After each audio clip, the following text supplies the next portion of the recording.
Depuis sa nomination au Conseil économique, social et environnemental, CESE,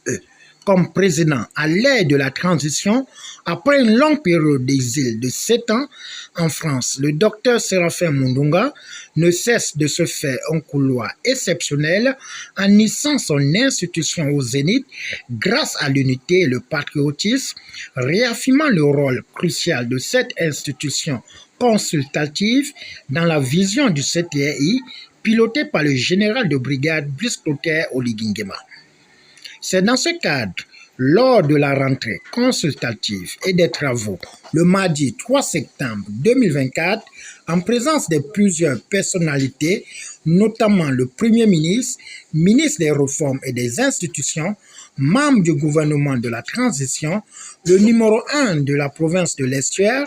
le numéro 1 de la commune de Libreville, les représentations des institutions parlementaires étrangères, à savoir la Côte d'Ivoire, Congo-Brazzaville, Maroc et le Luxembourg, corps diplomatique accrédité au 241 et certaines organisations en présence des membres du bureau et conseillers du CESE, que le docteur Séraphin Mundunga, dans une allocution solennelle, est revenu sur l'engagement, la diversité, le renforcement et la diplomatie consultative et les efforts pour consolider les questions cruciales sur le social, en chutant sur le futur référendum qui pointe à l'horizon malgré le bruit de bottes. Cérémonie et autres grands rendez-vous du Conseil économique et social de la transition, ainsi que celle de membres du gouvernement venus toujours nombreux à chaque fois, sont le témoignage de votre engagement à appliquer la vision du président de la transition, président de la République, chef de l'État, son Excellence Brice Clotaire Oligui Nguema, de restaurer les institutions de la République et d'installer une gouvernance synergique entre les différentes institutions constitutionnelles dans un écosystème où ces dernières interagissent avec les autorités administratives indépendantes. Il ressort de l'activité de représentation de l'institution qui incombe au bureau du CES que nous avons participé aux réunions internationales de l'UCESA et de l'UCESIF, respectivement à Abidjan en Côte d'Ivoire et en France, de la loi des finances rectificative 2024, mais aussi du projet de loi des finances initiale pour l'exercice 2025. En même temps, bien sûr, cette session sera dominée par l'étape assez importante de la transition en cours dans notre pays, à savoir l'examen de la Constitution de la libération par le gouvernement de la République de la transition, désormais chargé de s'en approprier et d'en soutenir les motifs devant l'Assemblée constituante qui sera constituée et convoquée à cet effet, avant d'aller bien sûr devant le peuple, en mobilisant tous les organes de la transition, en mobilisant toutes les institutions de la République et toutes les forces vives de la nation, appuyées par le gouvernement, à non seulement respecter le chronogramme politique dont il s'est engagé devant le peuple gabonais et devant la communauté internationale,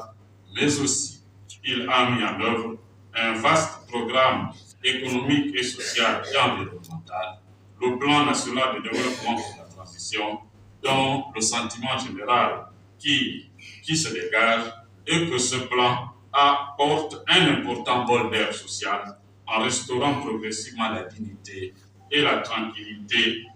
sérénité de chacune et de chacun de nous. Et on peut observer également que l'attractivité de l'environnement des affaires est en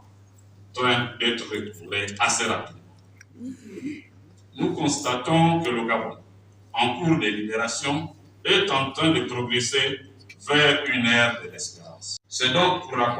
consolidation de tous ces premiers acquis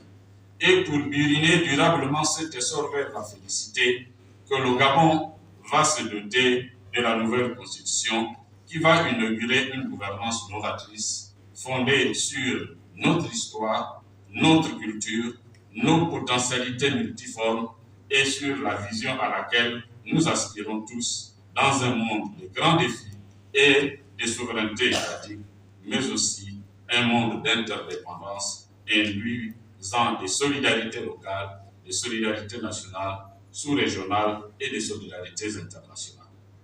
Cette constitution qui est en gestation est le fruit, mesdames et messieurs les présidents et chefs de délégation du Conseil économique des pays amis, je disais que cette constitution qui est en gestation est le fruit d'une large consultation nationale sous forme d'appel à contribution adressé à tous les citoyens, et cette large consultation a abouti à des milliers de contributions qui ont été faites par les personnes physiques comme par les personnes morales à l'intention du ministre en charge de la réforme des institutions et bien sûr qui ont été mises à la disposition du dialogue national inclusif qui a été convoqué et organisé pendant un mois durant tout le mois de mars dernier. Les organes de la transition, l'ensemble de la société civile, l'ensemble des forces vives de la nation, que nous soyons à même de déjouer tous les petits pièges actuellement annoncés ou qui sont en train d'être mijotés venant de ce que l'hymne national du Gabon appelle les perfides trompeurs. C'est donc sur ces mots que je déclare ouverts les travaux de la présente session ordinaire qui vont bien sûr commencer par les messages que nous allons recevoir de la part des présidents des conseils économiques et sociaux ou des chefs de délégation des conseils économiques et sociaux venus des pays amis. Je vous remercie. En conclusion, le docteur Séraphin Mundunga invite la responsabilité et l'unité consultative du Conseil économique, social et environnemental à collaborer étroitement avec le gouvernement de la transition qui ne cesse d'être attentif aux besoins des populations